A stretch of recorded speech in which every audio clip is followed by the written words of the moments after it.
Bonjour à tous, alors c'est déjà la deuxième émission de Parcours de vie, et oui la deuxième. Aujourd'hui j'ai la chance de recevoir Guillaume Binot qui est ici, qui a aussi un parcours de vie assez atypique. Il a 20 ans et c'est pas parce qu'il a 20 ans qu'il a rien fait. Oui. Il me semble. Hein. Et tu as fait vraiment plein de trucs. Alors on va brasser un peu tout ça. Mais moi, j'ai la chance de t'avoir connu assez jeune. Tu étais en cinquième, on y reviendra après. Mais tu es un ancien élève et tu t'occupes aussi de la régie de la radio, entre autres. Et ça, c'est plutôt pas mal. Oui. Mais nous, ce qui nous intéresse, c'est le retour aux origines. Okay, un peu comme Jurassic Park, qui est un de tes films préférés, il me semble. C'est ça, ouais. Okay, et c'est les fossiles. Et vas-y, parle-moi de ta vie, parle-moi des fossiles de quand tu étais petit et de tout ce que ça a pu amener aujourd'hui. C'est large comme question, ouais, c'est comme balayer toute une époque, des strates et des strates. Non mais toi tu aimes vraiment effectivement l'histoire, la paléontologie et tout ça. Ouais, je suis à fond dedans, c'est un truc que j'aime depuis tout petit en fait. Depuis mon plus jeune âge, j'ai découvert ça et j'ai vraiment continué dans cette voie-là en fait jusqu'en terminale en fait. Et c'est que au moment de la terminale que je me suis orienté vers l'audiovisuel. Mais toujours en gardant cette passion des minéraux fossiles et en fait, des sciences en général. Mais d'où ça t'est venu? Parce que c'est pas commun. Alors d'où ça m'est venu? Je pense que tout petit, on joue avec des petits dinosaures ou ce genre de choses. Et puis après, voilà, ça reste en grandissant.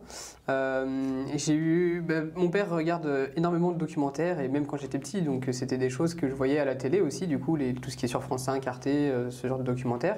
Un d'ailleurs que j'affectionne particulièrement, c'est Prehistoric Park, qui est de la BBC du coup, et ça c'est vraiment quelque chose qui m'a marqué, je pense, et qui m'a confirmé dans cet amour des roches et des minéraux. Et tout petit, t'es allé gratter la terre? Oui. oui, il y a plusieurs fois où je me suis fait engueuler en rentrant parce que je ramenais tous les cailloux du coin. C'est génial. Dès que j'en trouvais. Heureusement que j'ai un père qui me suit un peu dans ces délires parce que du coup, ça aide pas mal. Mais puis on a la chance d'avoir l'espace Pierrefolle qui est pas très loin de là où on habite et ils organisent des fouilles dans un enclos. Enfin, ils font venir de la terre des carrières Lafarge et on peut monter sur le tas de terre et aller fouiller et garder les fossiles. Et donc là, en fait, j'ai clairement passé ma vie là-bas quand j'étais petit. Tous mes anniversaires, je les faisais là-bas. Et je ramenais avec des sacs complets qui étaient beaucoup trop lourds pour que je puisse les porter à l'âge que j'avais. Tu m'étonnes. Mais ouais, non, c'était. Et maintenant, comme dans un musée. T'as des casiers dans ta chambre. Totalement. Comme les réserves avec plein de fossiles de partout. Ouais, ma chambre est devenue, on va dire, une pièce de musée en fait. C'est une chambre des curiosités. Ouais, exactement. C'est un peu plus élargi au fil du temps. C'est un peu plus élargi. C'est pas que axé minéraux fossiles, c'est devenu aussi tout ce qui est curiosité de la nature et très axé sciences naturelles en fait. Donc tout ce qui peut être des crânes ou je sais pas, tout ce qui vient du monde, qui provient du monde animal ou même des plantes, des coquillages, ce genre de choses quoi. Et je commence à avoir une collection je pense qu'on n'est pas loin du millier de pièces, donc voilà, ça commence à être. On est large.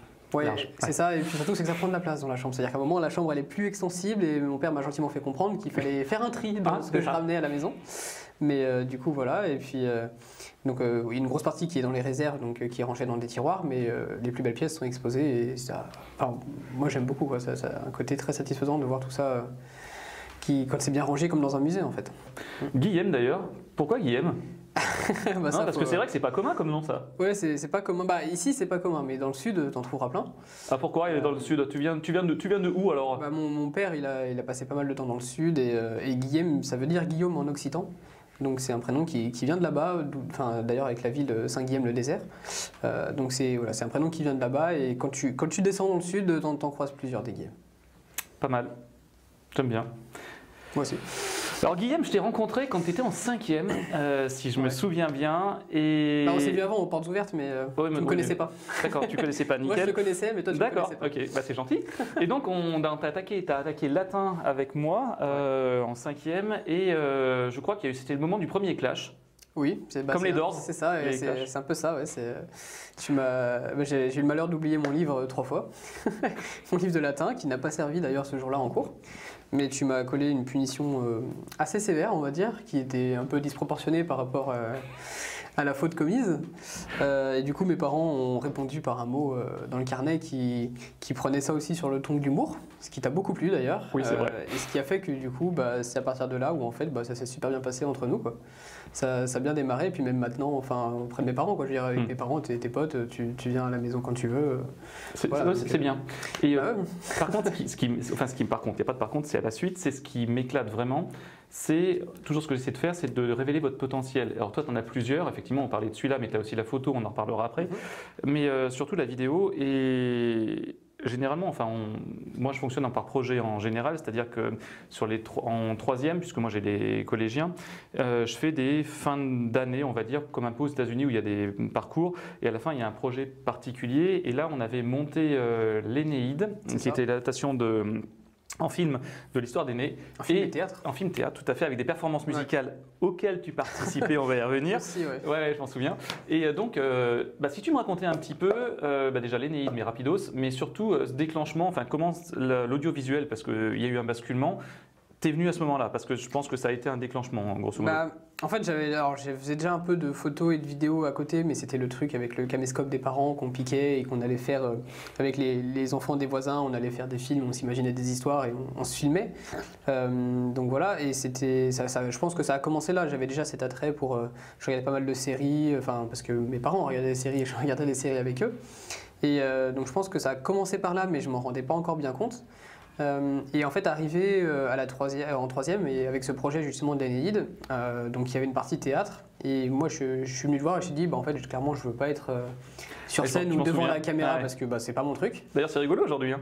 C'est ça, ouais, voilà, là j'ai pas l'habitude parce que d'habitude je suis de l'autre côté. Et du coup, je suis venu te voir, et donc toi, tu m'as dit, ok, pas de souci, tu prends une équipe de potes et vous faites l'équipe technique en fait du projet. C'est marrant que tu me racontes ça parce que j'ai ce souvenir global, mais j'ai pas l'intégrale. C'est bien rigolo, vas-y. Tu m'as dit pour mot, ok, vas-y, prends tes potes et fais une équipe et vous faites l'équipe technique du projet. Je vous laisse gérer tout l'aspect technique. On n'avait aucune compétence, compétence professionnelle, on va dire, pour un projet de cette envergure, parce que le projet était immense quand même. On s'est attaqué à un truc qui était assez énorme. Et du coup, donc, ce qu'on a fait, c'est qu'on s'est renseigné un maximum. On avait le caméscope, on a pu choper quelques appareils photo aussi. On a construit un chariot de travelling avec des roues de skate et des tubes de PVC. C'était ton idée, je m'en souviens. Ouais, puis du coup, on a regardé pas mal de tutos pour essayer d'apprendre à faire ça, tout ça. Et ce qui est génial, c'est que tu nous as laissé faire surtout. Oui. Ça aurait pu être un truc où tu disais, non, on perd pas de temps là-dessus, on a d'autres. Parce que le projet était énorme, ça avançait de tous les côtés en même temps. Et du coup, comme tu disais, de révéler, le fait que tu nous aides à révéler notre potentiel, c'est que tu nous as dit, ouais, en fait, vas-y, fonce. Oui. Et du coup, donc on l'a fait. Et moi, je me suis éclaté derrière. C'était pas la réalisation parce que c'était un projet commun, mais au cadre, quoi, et tout ça. Et du coup, donc en fait, ce projet, ça a été vraiment déclencheur chez moi, c'est-à-dire que j'y ai passé jour et nuit, clairement. J'ai refait tout le montage derrière, tout ça. Je me souviens, on était à 2 jours du brevet et on était ensemble en train de monter, le projet. Du coup, j'ai pas révisé le brevet. Tu me l'avais pas dit. Ouais, mais tu l'as eu. J'ai révisé, mais la veille, quoi. Ouais. Après, oui, voilà. Mais et en fait, l'été qui a suivi, j'ai senti comme un manque, quoi. J'avais rien à monter. La drogue, donc. Non, mais clairement, c'était ça. C'est-à-dire que j'ai passé l'été à me dire, mais en fait, ça me manque d'être sur un ordi et un logiciel de montage, quoi. J'avais besoin d'être dessus. Et du coup, après, alors ça a mijoté dans ma tête pendant tout le lycée, la seconde, première. Et en fait, c'est vraiment arrivé en terminale, quand il a fallu s'inscrire sur Parcoursup, où je me suis dit, mais en fait, je vais me renseigner quand même, tu vois, peut-être que j'ai un truc, peut-être qu'il faut que je fasse quelque chose là-dedans. Et donc j'avais quand même mis la fac de sciences, qui était mon but quand même depuis le début. Les fossiles, la paléontologie, voilà. Mes profs de sciences ils me poussaient encore plus là-dedans, ils étaient totalement à fond avec moi pour que je fasse ça. Et je me suis dit, j'ai rien à perdre, je vais tenter quand même les concours pour les BTS audiovisuels, et j'avais même tenté la cinéfabrique. Alors, Parcoursup a fait que... Parcoursup. Voilà, j'ai été pris que en fac de sciences. Je n'ai été pris nulle part dans les BTS audiovisuels. Et du coup... en fait, c'est à ce moment-là où je me suis dit, en fait, la fac de sciences, ça me plaît, je suis intéressé par les sciences et tout ça. Mais quelque chose qui m'a... ce que je me suis rendu compte sur toute ma scolarité, c'est qu'en fait, j'étais pas fait pour être assis sur les bancs de l'école et et apprendre comme ça en fait. Alors je pense que tu parles à beaucoup, enfin ceux qui vont regarder, etc. Mais c'est un choix, c'est un défaut d'orientation. Mais le problème c'est qu'on connaît très peu de choses en fait quand on est au collège. Et même d'ailleurs en terminale, je me souviens, moi c'était la galère quoi. Après ça m'a pas dérangé parce que, enfin ça m'a pas dérangé plus que ça jusqu'au lycée parce que j'avais quand même quelques facilités en termes de mémoire. Je retenais énormément les cours, je les retiens très très vite. Donc en fait je sors du cours et j'ai 90% du cours qui est enregistré. Donc ce qui a fait que je n'ai pas fourni un travail très rien foutu, conséquent à côté du cours. T'as rien foutu. Non mais je sais, c'est bon. Quand il y avait des exercices à faire, je les faisais, mais tout ce qui était leçons, tout ça, j'avais pas besoin de les relire. Donc ça m'a aidé. Donc voilà, c'est ce qui m'a fait que c'est ce qui a fait que j'ai pas tout de suite tilté en me disant bah c'est pas ça que je veux. Mais quand j'ai réalisé que bon aller jusqu'au doctorat c'était bac+8 sur des bancs de fac, voilà, je me suis dit j'ai eu peur que ça me dégoûte en fait de ce que j'aimais. Et du coup, je me suis dit, vaut mieux que je fasse des études plus courtes parce que voilà, donc tout le BTS, et garder cette passion en fait, vraiment à titre de passion à côté. Et rien ne m'empêcherait plus tard de cumuler les deux en fait. C'est-à-dire de faire de l'audiovisuel, le lier à tout ce qui est de la science. Donc, ce qu'on fait un peu déjà. Ce qu'on a fait, oui, quand on va revenir sur ces projets-là d'ailleurs, ce qui est totalement faisable, même ne serait-ce que faire des documentaires, voilà, c'est des choses qui m'intéressent énormément. Et je pense que j'ai bien fait. Ouais. Surtout, là, j'arrive en fin de BTS et clairement mes résultats me confortent dans l'idée que c'est là-dedans que je veux m'orienter. Ouais. Je suis très très content que tu aies fait ça et que tu t'éclates en plus. Je me souviens de cette passe un peu complexe du post Parcoursup. Ouais.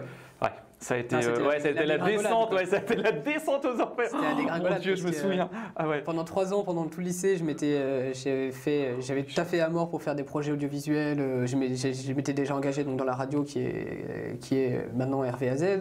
On avait bossé ensemble sur des documentaires, enfin sur plein de choses. J'étais à fond là-dedans et du coup ne pas avoir été pris dans les BTS, c'était un peu la dégringolade. Parce que bon, j'étais pas non plus 100% sûr de moi, mais je veux dire, avec le dossier que j'avais, je m'imaginais que ça pouvait passer. Donc voilà, et du coup, c'est pas passé la première année. On saura probablement, enfin si, mes profs m'ont dit pourquoi, mais et du coup, ça a été compliqué. J'ai testé la deuxième phase de Parcoursup parce que du coup, à la fin de l'été, ils relancent pour ceux qui n'ont rien eu. Je me suis inscrit dans une fac d'art du spectacle. Et je me suis dit, voilà, je vais tenter. Donc c'était la fac d'art du spectacle de Valence. Parce que je me suis dit, il y a peut-être un moyen qu'ils nous fassent faire un peu de film, tout ça. J'y suis allé, j'ai fait la pré-rentrée. Je suis arrivé, ils m'ont dit, on va faire de la danse, du théâtre. J'ai dit, pas pour moi. Du coup, je suis resté 15 jours et je suis reparti. Et donc pendant les 3 mois qui ont suivi, donc à peu près jusqu'au mois de décembre, janvier, donc j'étais non scolarisé, mais du coup j'aime bien quand tu dis ça. Oui, mais en plus c'est ça. C'est le cas. Mes parents m'ont beaucoup tanné pour que je fasse un job à côté, c'est-à-dire essayer de trouver un truc, genre bosser à McDo ou voilà.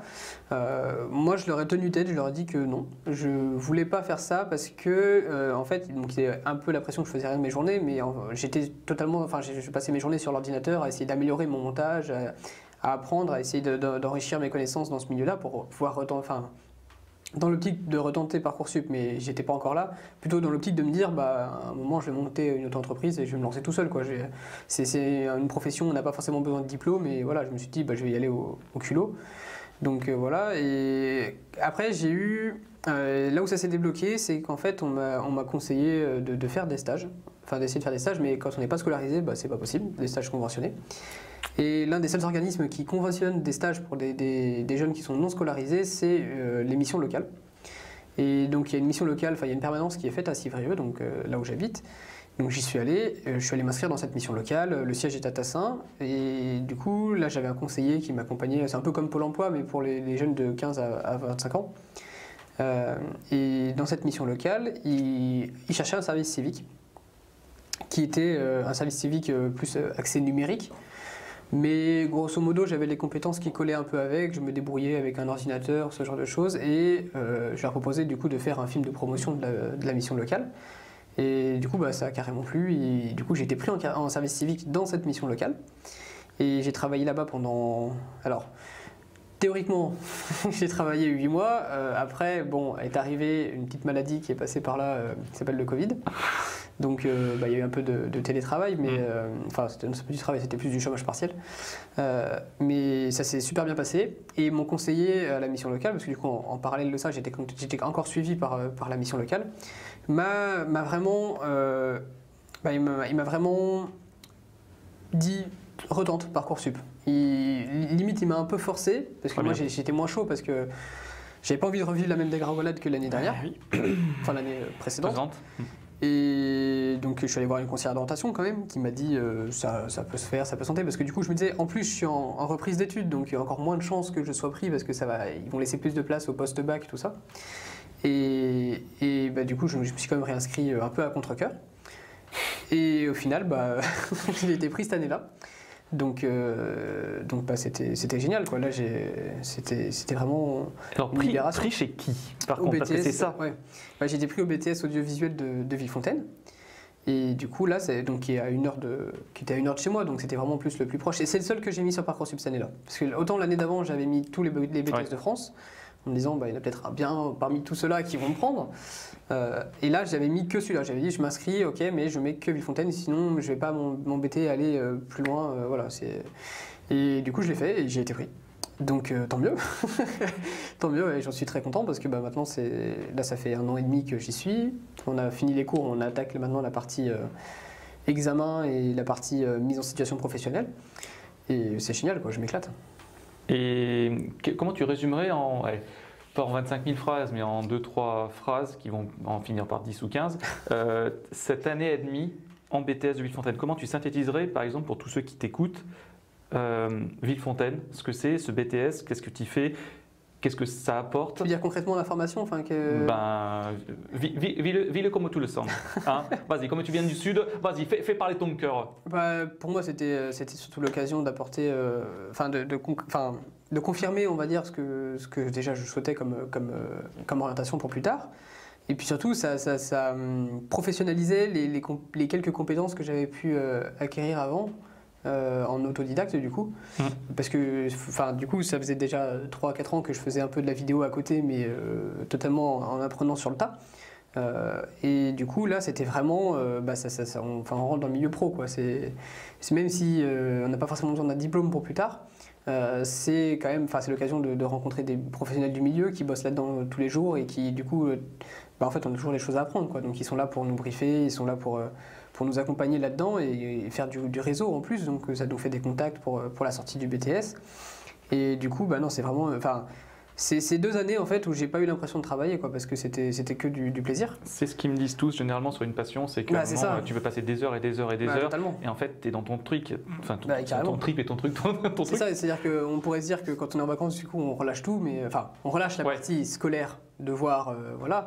Mais tout ce qui est projet audiovisuel, tout ça, en fait, Et tu as une partie stage ou une partie cours, comment ça se gère là-bas? Ouais, alors c'est pas de l'alternance. Maintenant, ils ouvrent de plus en plus l'alternance. Là, cette année, il y en a 2 sur les 50 de la nouvelle promo qui sont en alternance. Alors que moi, quand j'y suis rentré, c'est pas de l'alternance. Par contre, on a quand même des semaines de stage obligatoires. On en a. Ils essaient de nous en faire, je crois, c'est 6 ou 7 par année. Bon là c'est un peu particulier parce qu'avec le Covid forcément... mais vous y êtes quand même arrivé, ce qui est déjà pas mal. On y est quand même arrivé, ça a été très compliqué. La recherche de stage c'était vraiment la partie pas facile. Et je pense à tous les anciens les élèves et puis actuellement aussi les collégiens, là pour les recherches de stage, c'est tellement complexe. C'est clair. Ouais. Donc voilà, et du coup ça, les stages c'est juste génial, c'est le moment de mettre en pratique tout ce qu'on a appris pendant ces 2 années. Et vraiment, quand on est sur les bancs de l'école, parce que ça reste quand même très scolaire comme formation, c'est un BTS, c'est géré par l'éducation nationale, ça reste très scolaire, on est dans un lycée, on a des cours classiques, c'est des salles de classe classiques avec des livrets et voilà. Et toute cette partie-là, c'est vrai que c'est un peu du bourrage de crâne, quoi. On nous bourre le crâne avec ça. Mais en fait, et on peut se poser des questions sur le coup, en train de se dire est-ce que ça va vraiment me servir, est-ce que c'est vraiment utile que je retienne ça par cœur. Et en fait, quand on est sur le terrain, on se rend compte que oui, même si après par expérience on le fait par réflexe et parce qu'on saura quantifier la quantité de lumière qu'il nous faudra, sans avoir besoin de refaire tous les calculs qu'on a appris, sur le début quand on démarre c'est quand même vachement utile et surtout c'est... on se rend compte que les profs ont raison quoi. Ils nous bourrent le crâne avec, mais au final ça nous sert. Donc Parce que c'est spécialisé, c'est-à-dire qu'effectivement, quand on vient d'une filière générale, le lycée, j'ai eu un peu de mal parce que, il y a des trucs, je me disais vraiment, mais ça, je vais plus jamais en refaire de ma vie, je veux pas. Mais tu vois, je pense que quand même, ça participe de la culture générale, de l'ouverture. Et ça, avec du recul maintenant, je me dis que c'est quand même pas mal de voir tout, même si tu t'en baves à un moment. Non, c'est sûr, et je suis content d'avoir fait l'effort, de continuer là-dedans, parce que c'est sûr que ça, c'est totalement ça, c'est de la culture générale. Mais du coup, voilà, mais le fait que ce soit spécialisé, je trouve que c'est plus confortable, on va dire. On prend vraiment plus du plaisir à aller apprendre, alors que voilà, les cours de français, par exemple, au lycée, j'y allais, mais c'était un peu plus douloureux que les autres cours, quoi.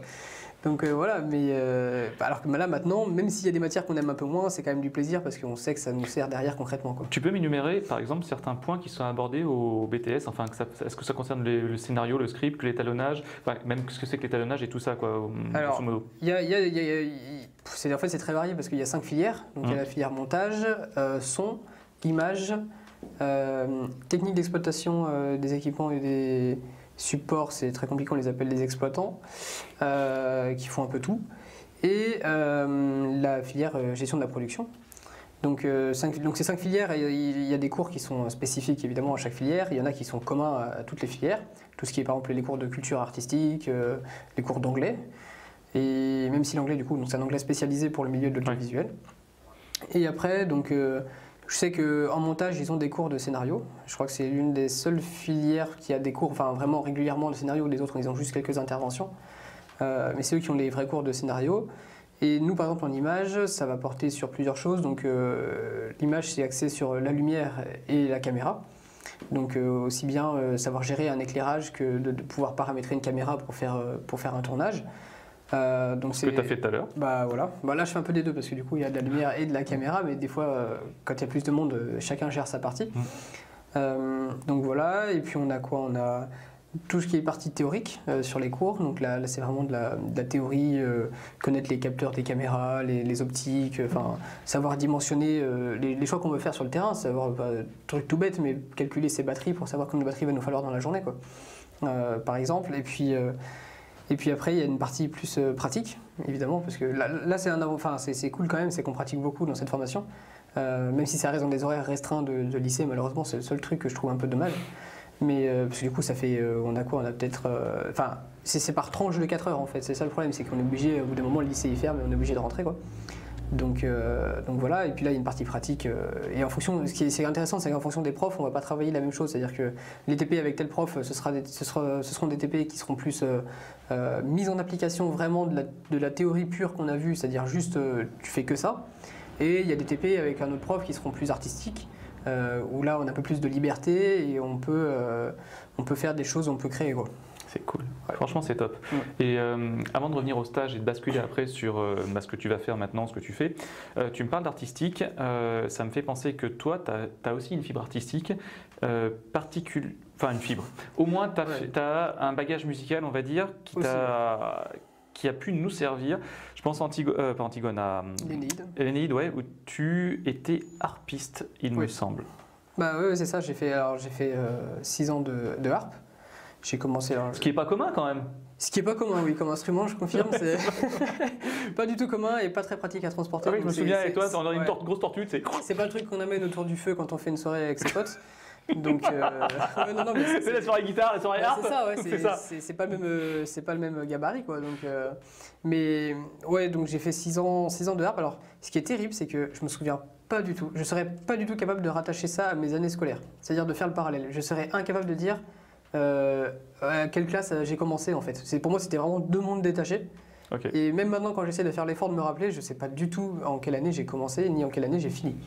Je sais que c'était à peu près grosso modo pendant la période collège, mais pas plus. Donc j'en ai fait 6 ans. Ce qui m'a fait arrêter, c'est le solfège.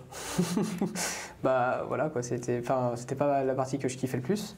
Surtout que j'avais du mal pour déchiffrer les notes, et vu que plus on progresse dans les années de solfège, plus ça va vite. Le prof nous donne une partition et ça y est, tout le monde sait déjà la jouer, alors que moi j'étais en galère avec ma harpe. Donc voilà, et puis et derrière, donc je me suis arrêté 1 an avant le diplôme de fin de solfège, quoi. Et puis parce que aussi, un peu comme avec les cours, quoi, je passais pas beaucoup de temps en dehors des cours de harpe sur la harpe à la maison. Donc à un moment, Donc à un moment est venu disons, je vais faire autre chose, quoi. Donc je crois que c'est à peu près la période où je me suis mis au sport, du coup, en parallèle. Ah, parce que t'as poussé à la salle, toi, il me semble, à un moment. Oui, mais ça c'est après, ça c'est plus tard. J'ai commencé par le tennis. Ah mais oui. Ouais, tennis, et puis alors ça vraiment, j'ai vraiment kiffé le tennis. C'était un truc que j'aimais beaucoup. Et puis après, à un moment, je pouvais plus parce que le lycée était un peu plus loin, tout ça, donc j'étais plus aux horaires qu'il fallait.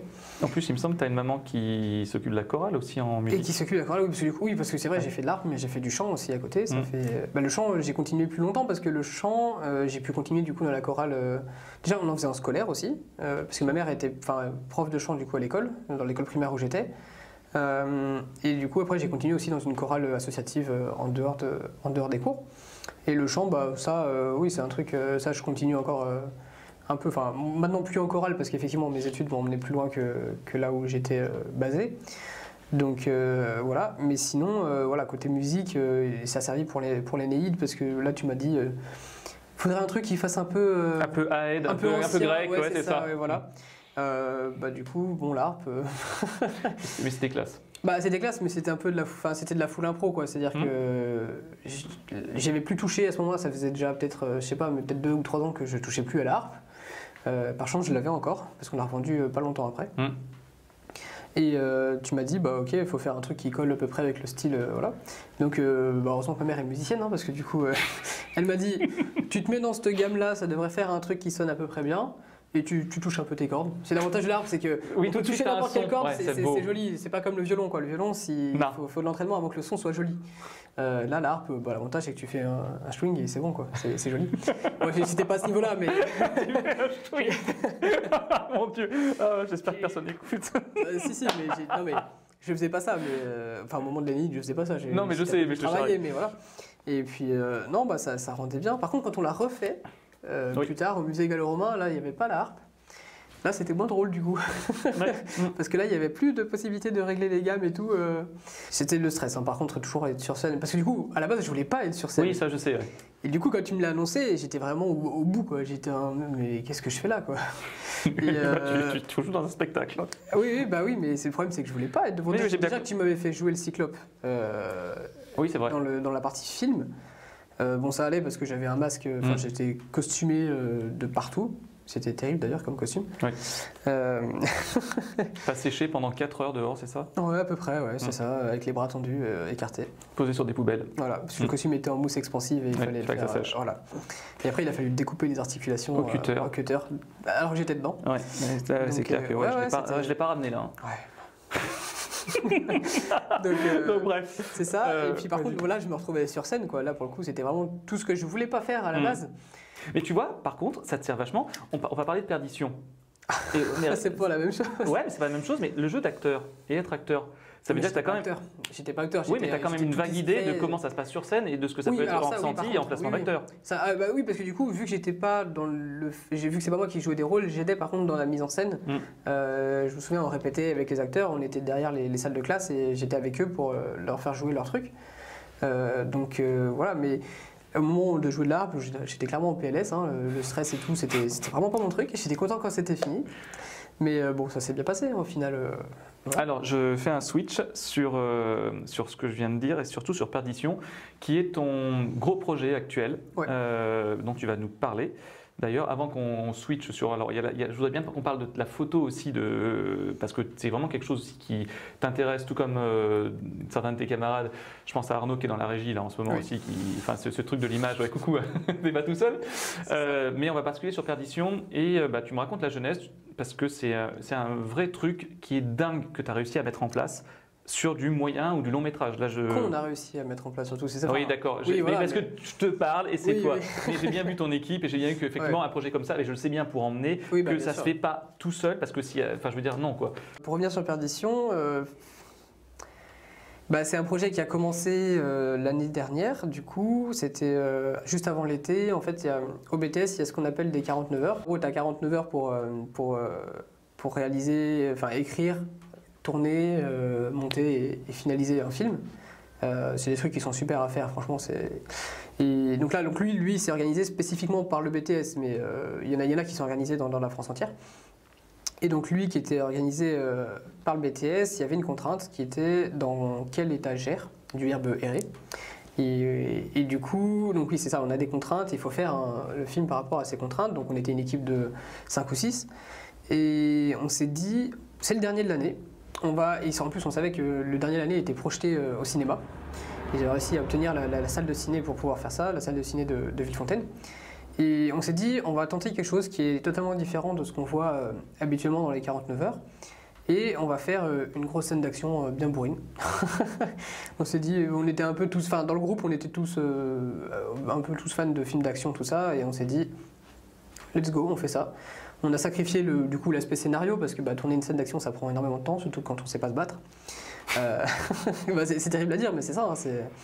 Et du coup, on a sacrifié le scénario, on a dit on fait juste ça comme scène, on va pas chercher plus loin, on cherche pas le pourquoi du comment. Et on s'éclate, on s'amuse sur ça. Et donc on avait des airsoft, tout ça, enfin on a chorégraphié un petit truc qui nous a pris quand même pas mal de temps à faire. Et on s'est dit soit ça passe, soit ça casse au moment de la diffusion, quoi. Ça peut plaire comme ne pas plaire du tout. Et en fait, ça a carrément plu. ça a carrément plu et du coup il nous a été demandé en fait l'histoire qui va autour de cette scène. Et on s'est lancé du coup dans le projet de faire un film autour de ça. On s'est dit on va faire un truc pas trop long, voilà. Et puis maintenant on a pratiquement 45 minutes de film, je crois, au niveau du scénario. Ouais, comment vous êtes pris pour scénariser, pour trouver le lieu surtout, enfin pas cette casse, mais ce lieu où tu as les avions là. Oui, il y a plusieurs endroits où on va tourner, on a essayé de varier un peu les plaisirs. En fait, ce qui s'est passé, c'est que du coup, le scénariste du projet actuel, qui était du coup un membre de l'équipe au moment du 49 heures, a souhaité écrire l'histoire. On lui a dit vas-y écoute, fais-nous un scénario autour de ça. Donc forcément on a gardé à peu près les mêmes rôles qu'on avait au moment du 49 heures, c'est-à-dire qu'il y avait quelqu'un à la production, il y avait quelqu'un au niveau, enfin plusieurs personnes à l'éclairage, quelqu'un derrière la caméra et quelqu'un au montage. Donc cette équipe-là, on l'a gardée, c'est toujours le noyau central du projet actuel. Maintenant, il y a des gens qui sont greffés autour, puisqu'on est à peu près une trentaine de personnes. On est content parce que c'est quand même un tiers du BTS qui sont raccrochés au projet. Il a scénarisé, il a inventé une histoire, en lien avec du coup ce que je lui demandais aussi, parce que du coup, moi je suis réalisateur sur le projet. Et du coup, donc, à tous les deux, on a écrit ce scénario. Enfin, il a écrit, moi je lui donnais les idées, et lui il écrivait autour de ça, et il me disait à des moments, là c'est peut-être plus judicieux si on fait comme ça, parce que lui il a la fibre de l'écriture que je n'ai pas du tout. Donc voilà, mais ça a plutôt bien matché, heureusement. Et il y a eu quand même plusieurs discussions. Hein, mais et maintenant, du coup, on a un scénario qui doit faire.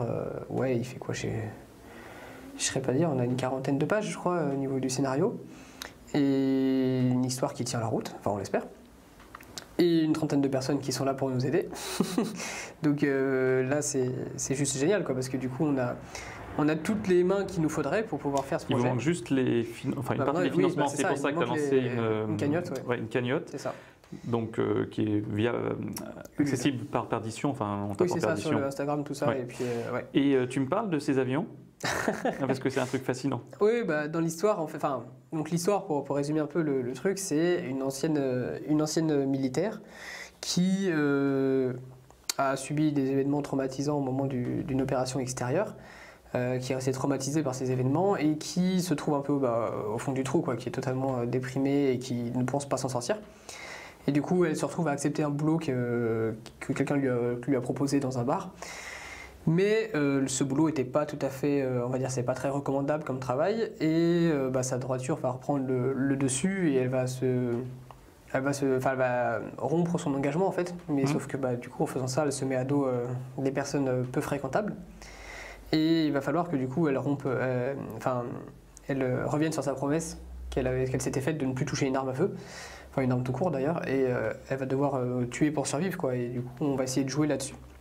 Donc certes c'est un film d'action, mais on ne veut pas non plus tomber dans le film d'action cliché trop bourrin. Même si j'avoue j'aime beaucoup ça aussi, mais c'est pas ce que je souhaite faire ici.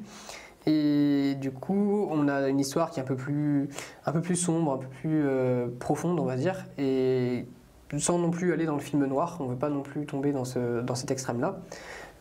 Mais on a mis le paquet sur les personnages et on va essayer de faire quelque chose de bien de tout ça. Ouais.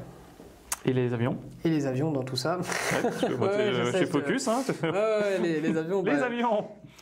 C'est juste qu'il y a le lieu de tournage. Le lieu de tournage qui a été choisi, donc c'est Montélimar. Parce que c'est des décors qui sont sympas. Enfin, je veux dire, déjà, on descend un peu plus dans le sud, donc c'est plus sympa que. Faut pas, on va pas se mentir, hein, Villefontaine, c'est presque les terres froides, c'est nuageux, il fait jamais beau. C'est terrible. Non, mais c'est vrai, il y a une zone qui s'appelle les terres froides là-bas. Mon Dieu. Et non, c'est terrible, hein, franchement, ça donne pas envie de rester là-bas longtemps. Donc on s'est dit, on va là où il y a un peu plus de soleil, quoi. Et puis vu que la productrice du projet habite Montélimar, elle avait déjà pas mal de réseaux pour trouver des lieux de tournage. Des lieux de tournage comme, alors ils sont pas encore tous confirmés au moment où on fait l'interview, mais normalement il y aurait l'aérodrome de Montélimar. Un autre lieu qui est confirmé, c'est le musée de l'avion de chasse. On aura la chance de tourner, d'être accueilli par le musée et de tourner là-bas et d'avoir accès à un avion, surtout, c'est ça qui est génial.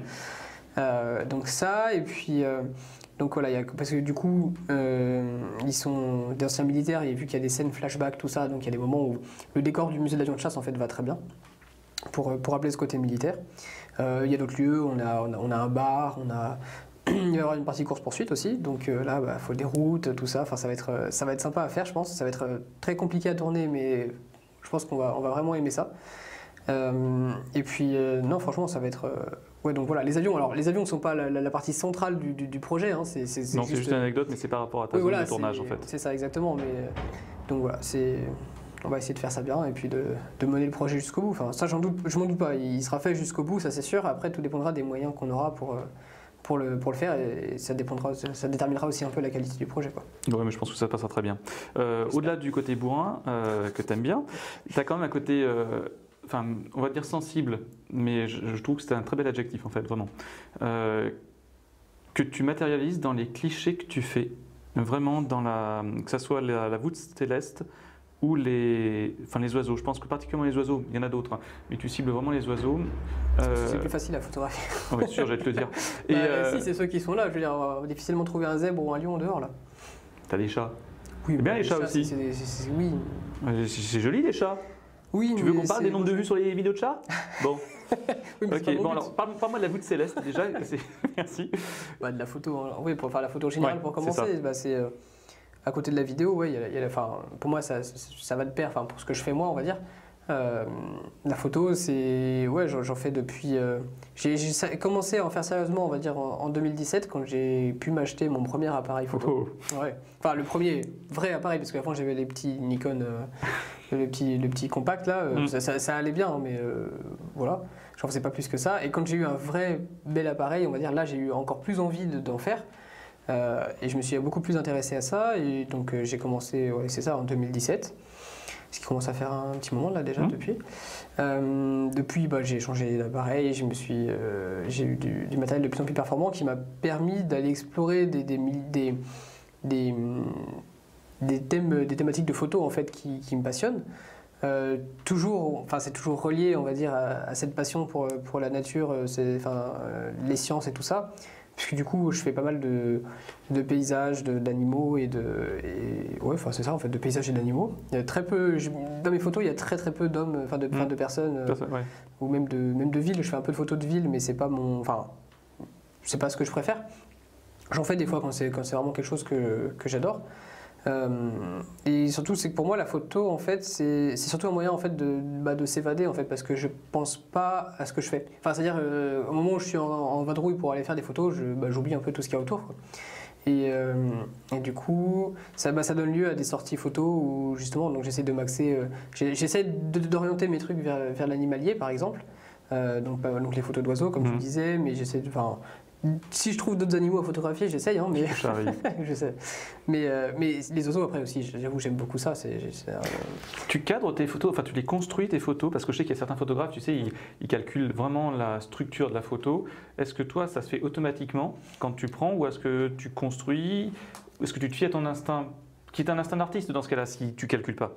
En fait, il y a forcément une part de calcul, mais c'est que la part de calcul, elle devient automatique en fait. Tu vois la photo, tu sais comment tu vas la faire. Et donc ça c'est ça, c'est forcément du calcul, mais on n'y pense pas moi en tout cas j'y pense pas sur le moment présent. Des fois, ça donne des clichés qui sont totalement pourris, et des fois, ça en donne des clichés qui vont être, qui vont être incroyables. Et puis, donc là, je sais plus quoi dire. Mais moi, je vois très bien la suite, avant qu'on aille faire un tour à la régie. Tu as vraiment une âme de documentariste, mais au sens qui documente en fait. Tu vois, c'est-à-dire qui répertorie et tout ça, c'est vraiment top. Et tu me vois venir gros comme la maison sur les documentaires, effectivement, parce que on a bossé ensemble, mais enfin c'est rigolo de dire bosser, j'aime pas le terme en fait, mais on a travaillé ensemble, enfin c'est plus que du travail là-dessus, sur l'Aqueduc du Gier, où vous avez été, donc avec Arnaud qui est derrière là aussi, primé à Ichronos à Bordeaux et c'est sélectionné à, oui c'est ça, Ichronos à Bordeaux et ensuite sélectionné à Nyons et à Amiens. Ouais, c'est ça. Et pour un super, enfin c'était alors. Oui, un super documentaire. Pour les oui, c'est ça. J'allais faire j'allais contracter tout ça. Quand on n'avait pas encore les compétences qu'on a aujourd'hui, mais c'était intéressant. Dans la manière de faire, on va dire. Si on nommait le côté technique, parce que ça, les compétences, on les avait pas forcément ni le matériel, mais sur le côté, sur l'aspect présentation du truc, pour moi c'est une expérience que j'ai adorée. C'était génial de pouvoir faire ça et de pouvoir suivre donc la personne qui était le directeur du musée gallo-romain de Lyon à l'époque, donc Hugues Savegueras. Et il nous a emmené une journée complète en vadrouille sur les traces de l'Aqueduc du Gier. On l'a suivi avec les caméras à l'épaule. Ouais. Et c'était génial. Moi, c'est une expérience que j'ai vraiment adorée. Et oui, si plus tard j'ai la possibilité de m'orienter dans ce domaine-là, j'avoue que c'est une partie que j'aimerais explorer. Quoi.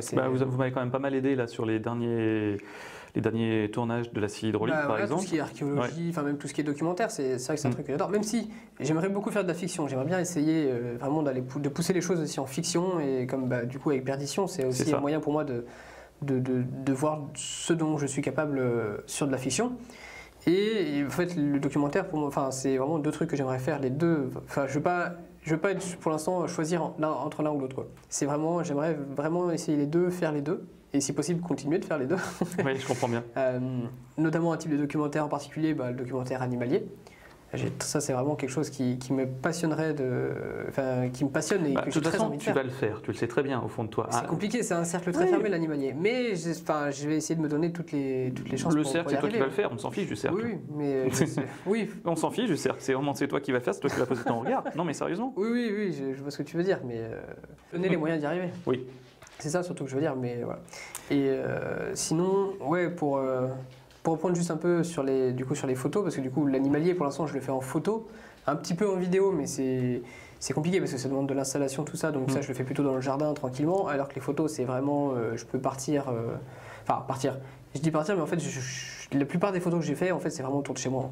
J'ai pas énormément voyagé dans ma vie, donc je suis resté vraiment très centré sur le village et on peut étendre un peu plus, je dirais, au département où je me trouve. Oui. Mais je suis jamais allé vraiment plus loin que ça pour faire des photos et c'est vraiment quelque chose que j'adore. Et en fait, surtout, c'est de se rendre compte à quel point, en fait, t'as pas besoin d'aller très loin pour faire des choses super, quoi. Et surtout, c'est que t'as une infinité de choses à faire autour de chez toi. C'est-à-dire que je découvre encore des choses. Là, très récemment, je me suis lancé dans l'astrophotographie. Et depuis mon jardin, j'arrive à photographier la nébuleuse d'Orion. Ce qui me paraissait totalement improbable sans avoir un télescope ultra cher et ultra perfectionné. Et du coup, de me dire que je peux faire ça dans mon jardin avec juste l'objectif que j'ai. Alors, c'est pas les plus belles photos du monde, mais pour moi, juste déjà de me dire j'en suis capable, je peux le faire. Je trouve ça aussi. C'est aussi une dimension d'aller voir cet infiniment grand en fait qui te met une claque, quoi, parce que tu te dis c'est à des années-lumière de nous et on arrive à le voir ici et de pouvoir, moi petit être humain sur la Terre, pouvoir faire ça, je trouve que c'est juste magnifique, quoi. Et en plus astrophoto c'est un travail qui est laborieux parce que c'est pas juste une photo, un cliché, en une soirée tu fais quoi, tu fais 500, 600 photos, des fois il y en a qui en font plus. Qu'après il faut compiler, c'est énormément de retouches parce que c'est pas exploitable directement comme ça, donc t'as même pas la satisfaction de te dire, tu prends ta photo, clac, tu la regardes dans ta galerie Et ouais, ma photo elle est cool. Tu vois, ce que tu peux faire sur de l'animalier, enfin évidemment, je parle autant du numérique, hein, parce que si on revient à l'argentique, il ne pouvait pas faire ça non plus. Mais maintenant, avec le numérique, on a tellement pris l'habitude de pouvoir prendre une photo et de tout de suite la regarder et de se dire ah ouais, elle est bien, ou alors elle est pas bien, il faut que je la refasse plus comme ça, tout ça. Là, c'est pareil avec l'astrophoto, c'est-à-dire que tu lances ta session de 3 heures où ça tourne tout seul ton appareil. S'il y a eu un souci pendant les 3 heures et que tu l'as pas vu, bah, c'est foutu, quoi. T'as déqué 3 heures, quoi. Donc c'est aussi ça qui est intéressant. Et non, franchement, c'est quelque chose que je prends beaucoup de plaisir à faire.